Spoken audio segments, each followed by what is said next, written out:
রং বেরং কথার গল্প পাঠে আপনাদের সকলকে সাদর আমন্ত্রণ। এখন আমি পড়ে শোনাচ্ছি রবি ঠাকুরের লেখা উপন্যাস যোগাযোগ ৩৮ পর্ব। পরের দিন সকালে মতির মা যখন কুমুর জন্য এক বাটি দুধ নিয়ে এলো, দেখলে কুমুর দুই চোখ লাল ফুলে গেছে। সকালে ছাদের যে কোণে আসন পেতে পূব দিকে মুখ করে সে মানসিক পুজোয় বসে, ভেবেছিল সেইখানেই কুমুকে দেখতে পাবে। কিন্তু আজ সেখানে নেই। সিঁড়ি দিয়ে উঠেই যে একটুখানি ঢাকা ছাদ, সেইখানেই দেওয়ালের গায়ে অবসন্নভাবে ঠেসান দিয়ে সে মাটিতে বসে। আজ বুঝি ঠাকুরের উপর রাগ করেছে। নিরপরাধ ছেলেকে নিষ্ঠুর বাপ যখন অকারণ মারে, তখন সে যেমন কিছুই বুঝতে পারে না, অভিমান করে আঘাত গায়ে পেতে নেয়। প্রতিবাদ করবারও চেষ্টা করতে মুখে বাঁধে। ঠাকুরের পরে কুমুর আজ এই সেই রকম ভাব। আহ্বানকে সে দৈব বলে মেনেছিল।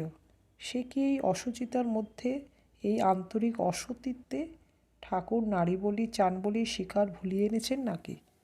যে শরীরটার মধ্যে মন নেই, সেই মাংসপিণ্ডকে করবেন তার নৈবেদ্য? আজ কিছুতে ভক্তি জাগল না। এতদিন কুমু বারবার করে বলেছে, আমাকে তুমি সহ্য করো। আজ বিদ্রোহিণীর মন বলছে, আমাকে আমি সহ্য করব কি করে? কোন লজ্জায় আনবো তোমার পূজা? তোমার ভক্তকে নিজে না গ্রহণ করে তাকে বিক্রি করে দিলে কোন দাসীর হাটে? যে হাটে মাছ মাংসের দরে মেয়ে বিক্রি হয়, যেখানে নির্মাল্য নেবার জন্যে কেউ শ্রদ্ধার সঙ্গে পূজার অপেক্ষা করে না, ছাগলকে দিয়ে ফুলের বন মুড়িয়ে খাইয়ে দেয়। মতির মা যখন দুধ খাবার জন্য অনুরোধ করলে, কুমু বললে থাক। মতির মা বললে, কেন থাকবে কেন? আমার দুধের বাটির অপরাধ কি? কুমু বললে, এখনও স্নান করিনি, পূজা করিনি। মতির মা বললে, যাও তুমি স্নান করতে, আমি অপেক্ষা করে থাকব। কুমু স্নান সেরে এলো। মতির মা ভাবলে এইবার সে খোলা ছাদের কোণটাতে গিয়ে বসবে। কুমু মুহূর্তের জন্য অভ্যাসের টানে ছাদের দিকে যেতে পা বাড়িয়েছিল, গেল না। ফিরে আবার সেই মাটিতে এসে বসল। তার মন তৈরি ছিল না। মতির মাকে কুমু জিজ্ঞাসা করলে, দাদা চিঠি কি আসেনি? চিঠি খুব সম্ভব এসেছে মনে করেই আজ খুব ভোরে মতির মা নিজে লুকিয়ে আপিস ঘরে গিয়ে চিঠির দেরাজটা টানতে গিয়ে দেখলে সেটা চাবি দিয়ে বন্ধ। অতএব এখন থেকে চুরির উপর বাটপাড়ি করবার রাস্তা আটক রইল। মতির মা বললে, ঠিক বলতে পারিনে, খবর নিয়ে দেখব। এমন সময় হঠাৎ শ্যামা এসে উপস্থিত। বললে, বউ, তোমাকে এমন শুকনো দেখি যে, অসুখ করেনি তো? কুমু বললে, না। বাড়ির জন্য মনটা কেমন করছে? আহা, তা তো হতেই পারে। তা তোমার দাদা তো আসছেন, দেখা হবে। কুমু চমকে উঠে শ্যামার মুখের দিকে উৎসুক দৃষ্টিতে চাইলে। মতির মা জিজ্ঞাসা করলে, এই খবর তুমি কোথায় পেলে বকুল ফুল? ওই শোনো, এ তো সবাই জানে। আমাদের রান্নাঘরে পার্বতী যে বললে, ওর বাপের বাড়ির সরকার এসেছিল রাজা বাহাদুরের কাছে বউয়ের খবর নিতে। তার কাছে শুনেছে চিকিৎসার জন্য বউয়ের দাদা আজকালের মধ্যেই কলকাতায় আসছেন। কুমু উদ্বিগ্ন হয়ে জিজ্ঞাসা করলে, তার ব্যামো কি বেড়েছে? তা বলতে পারি নে, তবে এমন কিছু ভাবনার কথা নেই। তাহলে শুনতুম। শ্যামা বুঝেছিল ওর দাদার খবর মধুসূদন কুমুকে দেয়নি। যে বউয়ের মন পায়নি, পাছে সে বাড়িমুখো হয়ে আরও অন্যমনস্ক হয়ে যায়। কুমুর মনটাকে উস্কিয়ে দিয়ে বললে, তোমার দাদার মতো মানুষ হয় না, এই কথা সবার কাছেই শুনি। বকুল ফুল, চলো, দেরি হয়ে যাচ্ছে, ভাড়ার দিতে হবে। আপিসে রান্না চড়াতে দেরি হলে মুশকিল বাঁধবে।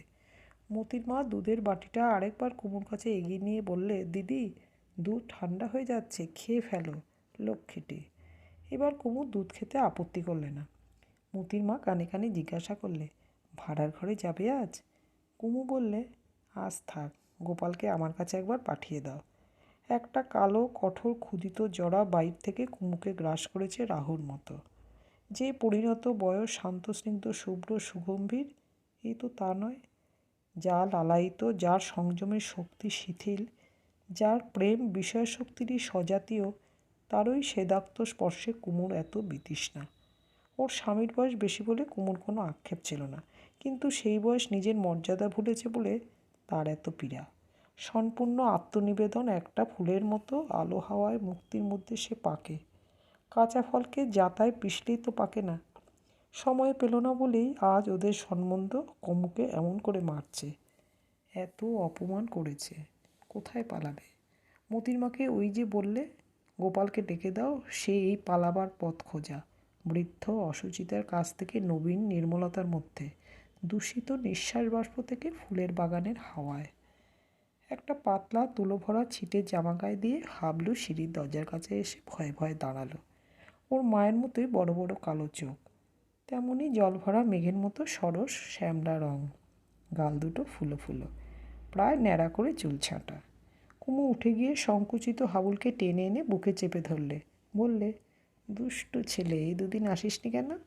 হাবলু কুমুর গলা জড়িয়ে কানে কানে বললে, জ্যাঠাইমা তোমার জন্য কী এনেছি বলো দেখি। কুমু তার গালে চুমু খেয়ে বললে, মানিক এনেছ গোপাল? আমার পকেটে আছে। আচ্ছা, তবে বের করো। তুমি বলতে পারলে না? আমার বুদ্ধি নেই, যা চোখে দেখি তাও বুঝতে পারিনি, যা দেখি তা আরও ভুল বুঝি। তখন হাবলু খুব আস্তে আস্তে পকেট থেকে ব্রাউন কাগজের একটি পুঁটলি বের করে কুমুর কোলের উপর রেখে দৌড়ে পালাবার উপক্রম করলে। না, তোমাকে পালাতে দেব না। পুটুলিটা হাত দিয়ে চাপা দিয়ে ব্যস্ত হয়ে হাবলু বললে, তাহলে এখন দেখো না। না, ভয় নেই, তুমি চলে গেলে তখন খুলব। আচ্ছা জ্যাঠাইমা, তুমি জটাই বুড়িকে দেখেছ? কি জানি, হয়তো দেখে থাকবো, কিন্তু চিনতে সময় লাগে। একতলায় উঠোনের পাশে কয়লার ঘরে সন্ধ্যের সময় চামচিকের পিঠে চড়ে সে আসে। চামচিকের পিঠে চড়ে সে আসে? ইচ্ছে করলেই সে খুব ছোট্ট হতে পারে, চোখে প্রায় দেখাই যায় না। সেই মন্ত্রটা তার কাছে গিয়ে শিখে নিতে হবে তো। কেন জ্যাঠাইমা? আমি যদি পালাবার জন্য কয়লার ঘরে ঢুকি তবুও যে আমাকে দেখতে পাওয়া যায়? হাবলু এ কথাটার কোনো মানে বুঝতে পারলে না। বললে, কয়লার মধ্যে সিঁদুরের কৌটো লুকিয়ে রেখেছে, সেই সিঁদুর কোথা থেকে এনেছে জানো? বোধ হয় জানি। আচ্ছা বলো দেখি। ভোরবেলাকার মেঘের ভিতর থেকে। হাবলু থমকে গেল। তাকে ভাবিয়ে দিলে। বিশেষ সংবাদদাতা তাকে সাগরপাড়ের দৈত্যপুরীর কথা বলেছিল, কিন্তু জ্যাঠাইমার কথাটা মনে হলো বিশ্বাসযোগ্য। তাই কোনো বিরুদ্ধ তর্ক না তুলে বললে, যে মেয়ে সেই কৌটো খুঁজে বের করে সিঁদুর টিপ কপালে পড়বে সে হবে রাজরানী। সর্বনাশ! কোনো হতভাগিনী খবর পেয়েছে নাকি? সেজ পিসিমার মেয়ে খুদই জানে। ঝুড়ি নিয়ে ছন্নু যখন সকালে কয়লা বের করতে যায়, রোজ খুদি সেই সঙ্গে যায়। ও একটুও ভয় করে না। ও যে ছেলে মানুষ, তাই রাজরানী হতেও ভয় নেই। বাইরে ঠান্ডা উত্তরে হাওয়া দিচ্ছিল, তাই মতিকে নিয়ে কুমু ঘরে গেল। সেখানে সোফায় বসে ওকে কোলে তুলে নিলে। পাশের তেপাইয়ের ছোট রূপোর থলিতে ছিল শীতকালের ফুল, গাঁদা, কুন্দ, দোপাটি, জবা।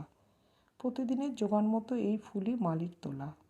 কুমু ছাদের কোণে বসে সূর্যোদয়ের দিকে মুখ করে দেবতাকে উৎসর্গ করে দেবে বলে এরা অপেক্ষা করে আছে। আজ তার সেই অনিবেদিত ফুল থালা শুদ্ধ নিয়ে সে হাবলুর কাছে ধরল। বললে, নেবে ফুল? হ্যাঁ নেব। কী করবে বলো তো? পুজো পুজো খেলবো। কুমুর কোমরে একটা সিল্কের রুমাল গোজা ছিল, সেইটিতে ফুলগুলো বেঁধে দিয়ে ওকে চুমু খেয়ে বললে, এই নাও। মনে মনে ভাবলে, আমারও পুজো পুজো খেলা হলো। বললে, গোপাল, এর মধ্যে কোন ফুল তোমার সবচেয়ে ভালো লাগে বলো তো? হাবলু বললে, জবা।